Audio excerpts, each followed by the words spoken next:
السلام عليكم ورحمة الله وبركاته. ازيكم يا اخواتي في الله؟ عاملين ايه؟ يا رب تكونوا كويسين وبأحسن صحة وبأحسن حال ان شاء الله. اللهم صل وسلم على سيدنا محمد. ازيكم يا جماعة؟ دي يا جماعة، بوريكم بس ان انا بالصدفة والله تنظيف اكبر، يعني هتنظف اكبر ذكر بط بنص جنيه. ازاي؟ بعد ما يعني هتيجي تنظفيه، لا ليمونة في المية اللي هتنضفي فيها، ولا كربوناتو ولا نشادر ولا اي حاجة. والله العظيم بتخليه زي الفل. واحب اقول لكم يا جماعة حطوا لي لايك وما تنسونيش في الاشتراك.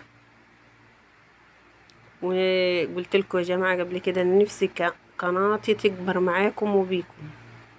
وكل سنة وانتم طيبين، وربنا يعود علينا وعليكم الايام بخير يا جماعة. بصوا والله العظيم يا جماعة انا ما كنتش متوقعة النظافة دي للبط. أول مرة صراحة أنضف بط بعصرة ليمونة وتطلع معايا بالجمال ده. كان بيسجيني المر والله العظيم تنظيف البط. وهنا يا جماعة بعد ما نضفته وقطعته، احنا ما بنحبوش مكتف صراحة، أي طيور بقطعها. قلت أديه الصدمة اللي هي، ونعمل عليه شوية بامية كده حلوين محترمين. وأرجو منكم اللايك والاشتراك يا جماعة عشان أختكم بس تتشاف على اليوتيوب. وكل سنة وانتم طيبين. ودي يا جماعة كانت نهاية ذكر البط معاكم،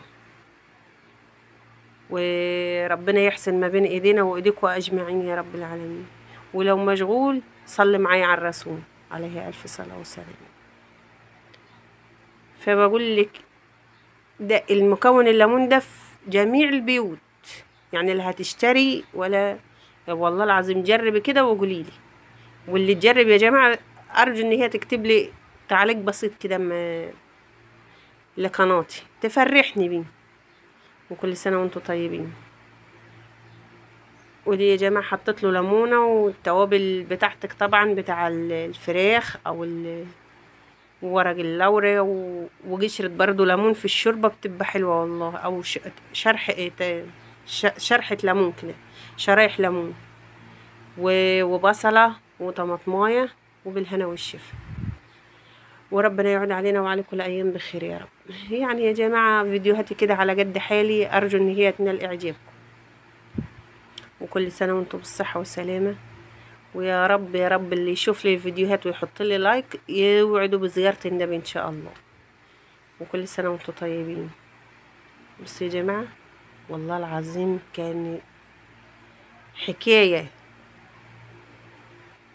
وبالهنا والشفا للي كل، وبالهنا والشفا للي هيجرب.